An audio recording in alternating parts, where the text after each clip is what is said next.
Los tulipanes enloquecieron a Holanda, 1634. A principios del siglo XVI, el embajador holandés en Turquía había puesto de moda los tulipanes, y sus compatriotas llegaron a pagar hasta 6.000 florines por una sola flor, una millonada de la época, ya que el salario medio estaba entre 200 y 400 florines. Lo bautizaron como el negocio de viento, y en él ya no se compraban bulbos reales, sino promesas de bulbos que se plantarían en la siguiente primavera. Esta fue la primera burbuja bursátil de la historia. La locura del dorado americano, 1720. La razón principal de la crisis se debió a que dos compañías, Mississippi Company y South Sea Company, ambas europeas, tenían acciones que crecieron de precio de forma muy dramática. Mientras estas compañías invertían al otro lado del Atlántico, en Europa, se llegaron a emitir billetes, supuestamente avalados por su valor en oro, y se consiguieron miles de créditos para comprar sus acciones. Pero el negocio real al otro lado del océano no era suficiente para compensar los altos precios de las acciones. La primera gran recesión, 1873. La desmonetización del dinero en Alemania y Estados Unidos, inversiones especulativas en el sector del ferrocarril, la guerra franco-prusiana y la pérdida de propiedades en los grandes incendios de Chicago y Boston, entre otros factores, vaciaron la reserva de muchos bancos americanos. La quiebra financiera de Viena en ese año provocó que la crisis se extendiera por toda Europa. Hiperinflación alemana. Tuvo lugar entre 1921 y 1923. No fue la primera ni la más fuerte de la serie de hiperinflaciones que azotaron Europa en los años 20, pero es el caso más destacado de la historia, ya que en ella se sucedieron situaciones como aumento de los precios de los tipos de interés, modificaciones del tipo de cambio y abandono de la moneda como unidad de intercambio. El martes negro, 1929. 10.000 millones de dólares, unos 95.000 millones actuales, desaparecieron. En los años previos al martes negro, el Dow Jones hizo millonario a miles de personas. La bolsa se convirtió en un hobby para muchos inversores ignorantes que no sabían nada sobre cómo funcionaba el mercado de valores, pero aún así estaban dispuestos a volcar todo su dinero en acciones de empresas, muchas fraudulentas, de las que no sabían nada.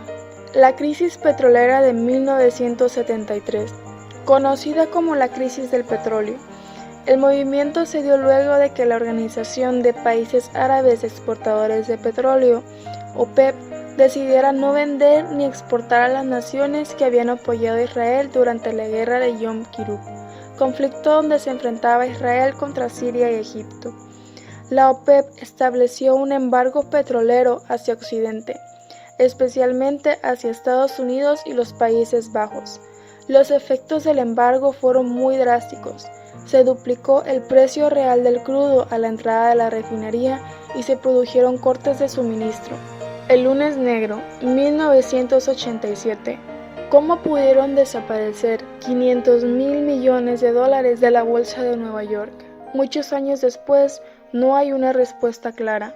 A finales de octubre de 1987, la bolsa australiana cayó un 41.8%, la de Canadá se hundió un 22.5%, la de Reino Unido un 26.4% y la de Hong Kong cayó un 45.8%.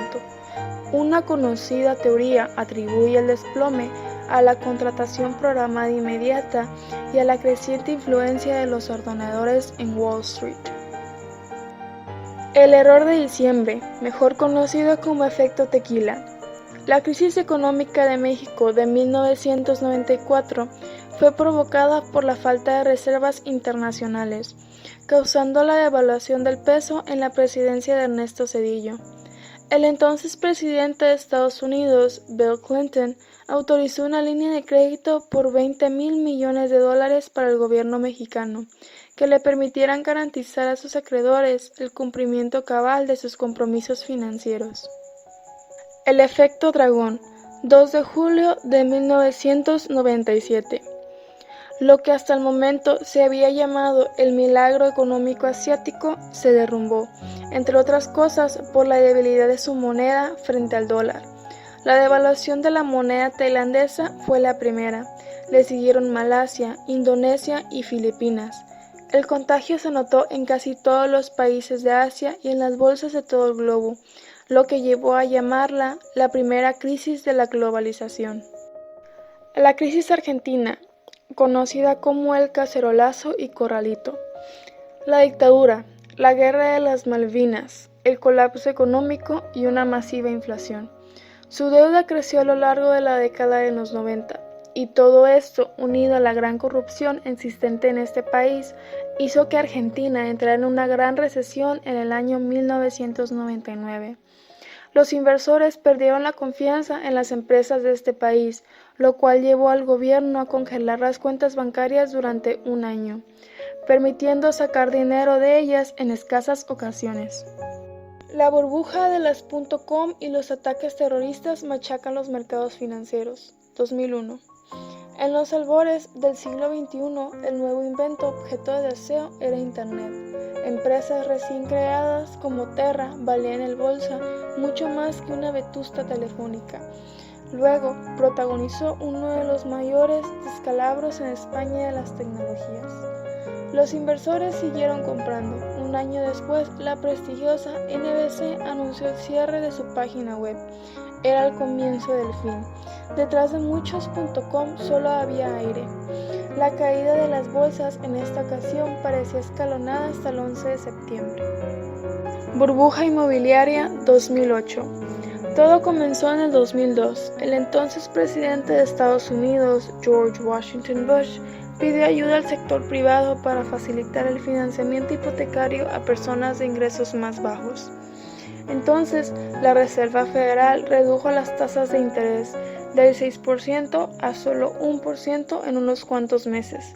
El tipo de hipoteca causada fue bautizada como hipotecas subprime, que en realidad eran solo activos tóxicos. La facilidad para obtener un crédito hipotecario tuvo dos efectos. El primero fue que las familias se dedicaron a especular ampliamente con los precios de los inmuebles y sobre todo con los costos de las hipotecas. La especulación llevó al desarrollo de una burbuja inmobiliaria que infló considerablemente los precios. Cuando la burbuja hipotecaria estalló, los precios de los activos se desplomaron. Al ver esto, las familias que estaban endeudadas optaron por devolver la casa al banco. Cuando una deuda no es pagada, se conoce como default. Las familias incurrieron en default y ocasionaron grandes pérdidas a los bancos. A raíz de todo este proceso, el lunes 15 de septiembre del 2008 fue que Lehman Brothers se declaró en quiebra, fuertemente golpeada por las pérdidas de los activos tóxicos. El pánico fue generado por el colapso de una entidad considerada demasiado grande para caer.